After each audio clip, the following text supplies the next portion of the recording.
Hello and welcome.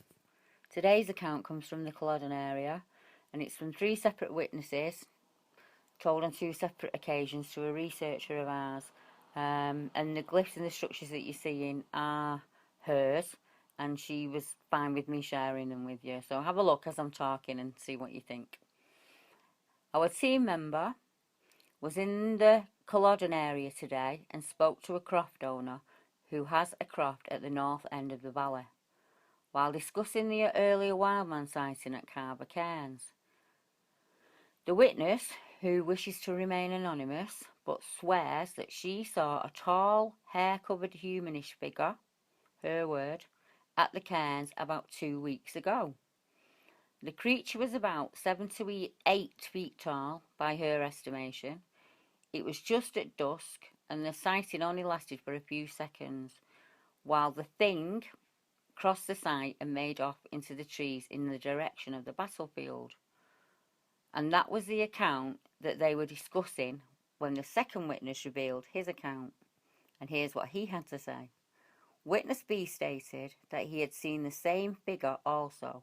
He told our researcher that he had seen the big hairy man walking along the railway line in the southerly direction from the forest behind his home on quite a few occasions, but he couldn't be pinned down to an exact number of times. He also said his dogs were going nuts each time. Also with the witness was another man who wished to remain unknown for reasons that will become clear. And he said, a male from the area of Nairn Ballet and Clava, Cairns. I am out most mornings. He says he had seen something about 3 or 4 times. The first time he was out in the fields and heard someone coming along the riverbank, so he dived for cover. As it passed him, it appeared to be enormous, both in height and width, and stank to high heaven.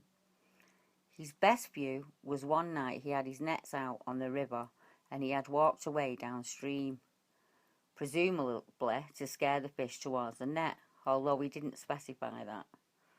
When he came back about half an hour later, and this is his words, the bloody great hairy thing was taking the fish from my net. He yelled at it and it stood up, turned, complete with fish, and walked off into the trees. It wasn't in any hurry.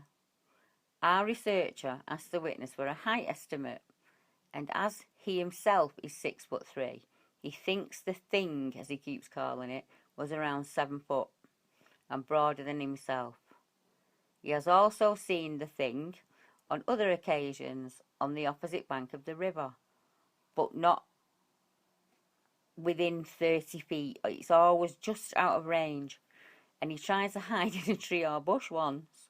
He also mentioned in passing that his brother had seen the same figure cross the actual battlefield at Culloden. Now, I took this report back in September, and like I say, we do have a researcher in the area, and some of the things we're finding are unreal. We've had everything from incredibly tall tree breaks up at about 10 foot high, where a boulder's been placed on top of the tree, right down to very small signs left with pebbles, patterns, arrows and circles. We have strange lights. We have the dogs reacting strangely. And also, in a way, validation. When the loggers moved into this area, all of the activity stopped and it moved to a separate area and it picked up there. And as soon as the loggers moved, it stopped at the second area, and once again, all of the activities in Area A. So this is definitely an area we're going to be keeping our eye on, and I will bring you as many updates as I can on it. And I really do wish I could tell you where it was, but I think for now, and for the forest people, it's probably best that we keep it a secret. But that's not the only habituation in England, Scotland, Ireland and Wales, and I will definitely be bringing you a few more. But until then, I hope you enjoyed the weekend, and I hope you had fun and you were able to get out for a little bit. But if not, and the weather cheers up, the first chance you get, go out and enjoy nature for a while. Thank you very much for listening. Until next time, goodbye.